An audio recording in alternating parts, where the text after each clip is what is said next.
Bom dia, pessoal.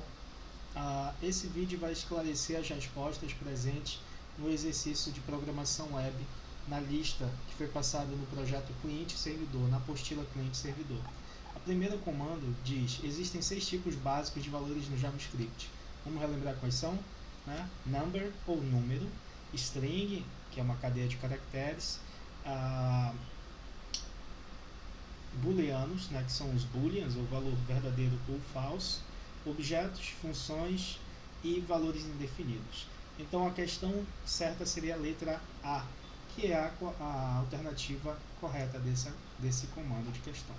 Segunda questão: o comando console.log typeof 4.5 imprime o que? Primeiro, console.log é um comando de saída, então ele vai imprimir os dados no console, enquanto que o typeof é um operador unitário que ele trabalha para dizer qual o valor ou o tipo daquela variável que está sendo analisada, ou constante, Por exemplo, aqui é uma constante, é 4.5. Então, se a gente digitasse isso, ia dar o quê? Number, certo? Vamos comprovar? Eu tenho aqui ao meu lado o CodePen aberto, só vou colocar aqui esse comando, o console typeof, e vamos ver o console. Number. Perceba que o resultado é number. Por quê? O 4.5 ele é do tipo number. Lembra que nós vimos o tipo na questão anterior. Então a questão anterior falava sobre números, strings, etc. Se eu colocasse uma string aqui, ele ia dizer que era uma string. Para ser uma string basta estar entre aspas, Se tiver entre aspas, ele vai considerar como uma string, como nós podemos ver no último exemplo. Ok? Então a letra correta dessa questão seria letra B, number. Terceira questão: qual a diferença entre os operadores igual, igual e igual, igual, igual? Ou seja, igual ou estritamente igual. A diferença básica entre esses dois operadores é que o primeiro, o só igual, ele vai verificar se os valores das variáveis analisadas são iguais. Se for utilizado o segundo, que é estritamente igual, ele vai verificar tanto os valores quanto os tipos. Vamos ver um exemplo aqui no próprio console do CodePen. Então vamos declarar uma variável, que eu vou dizer variável A1, e essa variável ela vai ser A1. Enquanto que a gente vai declarar uma outra variável chamada A2, e essa outra variável vai ser true.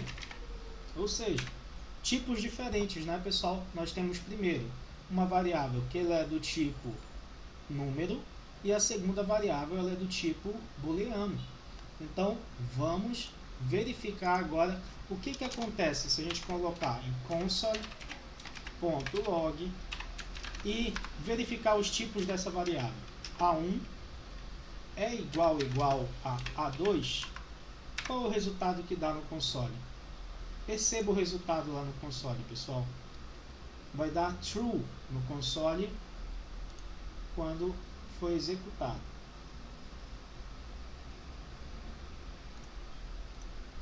True, perceba. O resultado é true porque é verdadeiro.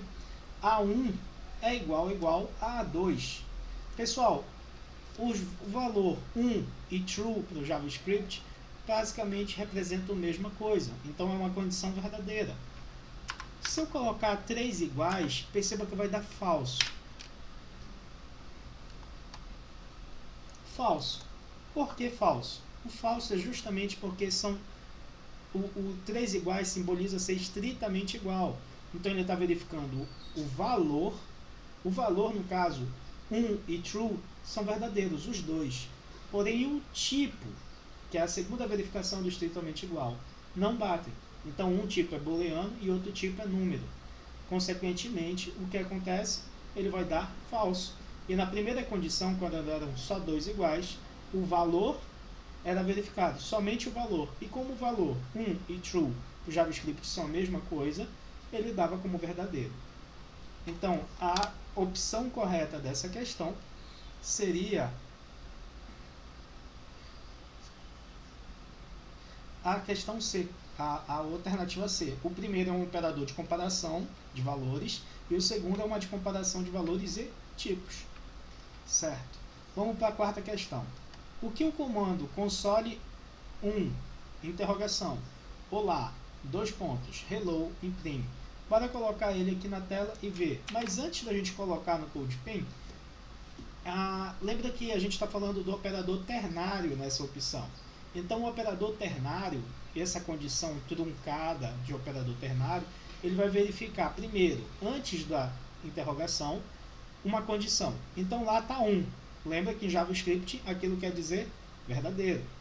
Mas ele vai verificar uma condição. Se aquela condição for atendida, ele vai imprimir o valor verdadeiro que está logo após os dois pontos, logo após o valor da interrogação, e caso seja falso, ele vai imprimir o valor que está logo após os dois pontos, que seria o valor falso. Vamos colocar aqui no console e imprimir. Console.log 1 quer dizer verdadeiro em JavaScript. Então, perceba o que ele imprimiu. Vamos limpar aqui.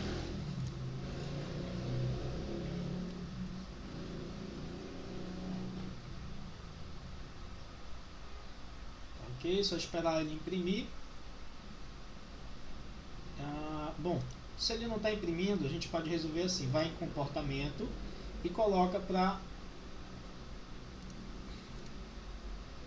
você executar quando você quiser que ele execute, né? Senão ele fica executando por conta própria. Então vamos lá executar. Olá. Perceba, ele imprimiu olá. Quer dizer, ele verificou a primeiro momento. Essa condição é verdadeira? Sim, ela é. Porque é 1. É o mesmo que eu colocasse aqui, pessoal. True.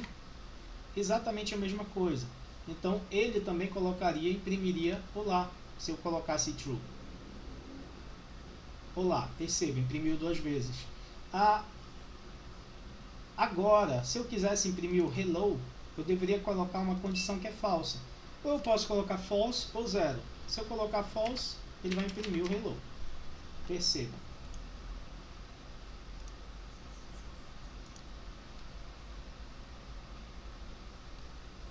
Então, esse operador ternário, essa condição, esse operador condicional ternário, ele vai utilizar basicamente três elementos. O primeiro é a condição, que sempre vai estar antes da interrogação. O ato ou a execução, a tarefa que ele vai executar verdadeira depois da interrogação, e o valor falso ou a tarefa falsa que ele vai executar depois dos dois pontos, ok?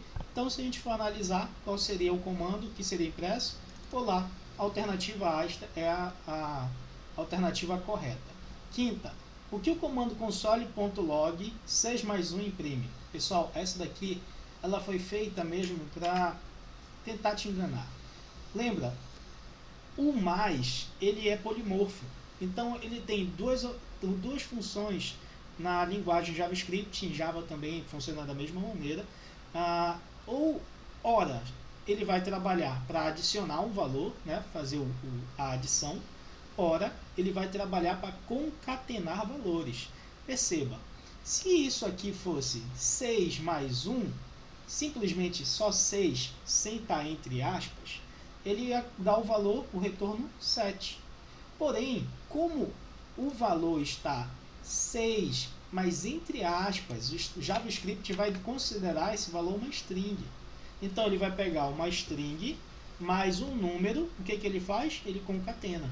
Se ambos fossem números, ele iria adicionar. Por isso que ele é polimorfo, né? Ele tem, dependendo do contexto, ele tem diferentes funções. Então, bora colocar aqui o valor. Obviamente, ele vai concatenar. Então, o resultado será 6,1 ou 61. Vamos executar e verificar. Perceba, o resultado foi 61. Justamente, ele concatenou e não adicionou. Então, a alternativa correta seria a letra C. Sexta questão. Qual dos nomes abaixo não é válido para uma variável em JavaScript? Pessoal, essa também é um pouquinho enganosa, tá? Temos 4 nomes válidos e um que não é válido. Primeiro, o que considera-se um nome válido em JavaScript? é um nome que não é uma palavra reservada, então não poderia ser break, continue, ou outra palavra reservada do sistema, if, else, var, não poderia ser. E outra condição tem que ser atendida, ele não pode começar por número. Outra condição para o nome ser válido, ele não pode conter caracteres especiais. Tá? Então, bora verificar. Lembrando, só há 2 caracteres especiais que aceitam em JavaScript: o cifrão e o underline. Ok? Então, vamos ver. Essa é uma variável válida? É. Bora declarar ela aqui no console. Pô, professor, mas começa com cifrão. Pois é, cifrão é um dos caracteres que ele é considerado válido em JavaScript. Então, ele é válido. Se eu colocar var 30, acabou, ele vai considerar que é uma variável normal e não tem problema nenhum, tanto que ele não dá nenhum erro no console, perceba. A mesma coisa se repete aqui embaixo. Se eu colocar esse mesmo comando aqui embaixo, vamos lá, let ou var, é basicamente a mesma coisa, não é a mesma coisa, né? Mas também serve para declarar variável. Se eu colocasse esse cara também aqui, LSF30, seria válido. Por quê? O 30, o número, está após os caracteres. Ele não inicia a variável com número. Agora, esse último, a letra D, seria considerado inválido, porque ele inicia com número. Perceba que até aqui, na hora de executar, ele já coloca sobressaltado, né? Identifica que 30 não está no local correto, não deveria estar aí. Apesar do JavaScript ele ser muito permissivo, mas aqui ele vai dizer o erro. Olha, ele está dizendo que teve um erro na linha 4, ou seja, nessa variável, porque essa variável ele começou com um número, e isso não pode. Então, consequentemente, o teu programa vai dar erro. Então, a questão, e a última variável é totalmente válida. Bora colocar ela também aqui. É um cifrão entre, né, os números, e não tem problema nenhum ele está lá. Então, se eu salvasse e executasse, o erro persistiria só na linha 4.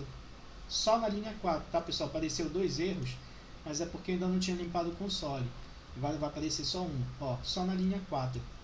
Então, isso mostra que a única variável inválida aqui seria a letra D, ok? Então, essa era a questão correta. 7ª questão. Qual é o resultado do algoritmo presente na figura 5.1 para as entradas N8, nota 1 igual a 8, nota 2 igual a 9, nota 3 igual a 7, nota 4 igual a 1? Bom, aluno aprovado e média foi 7. Na verdade, essa daqui era só para vocês fazerem um teste de mesa. Não ter que escrever todo esse algoritmo. O que a gente está fazendo aqui? A gente só está fazendo um cálculo da nota e dividindo por 4, ou seja, tirando a média da nota do aluno para saber se ele foi aprovado ou não. Como a gente consegue perceber por aqui, ó, 8, 9, 7 e 1, o 1 está jogando a média lá para baixo. Então, bora ver. Teria que fazer o cálculo todo, mas era simples, só vocês fazerem mesmo na mão. O resultado dessa daqui vai ser 6,25, tá?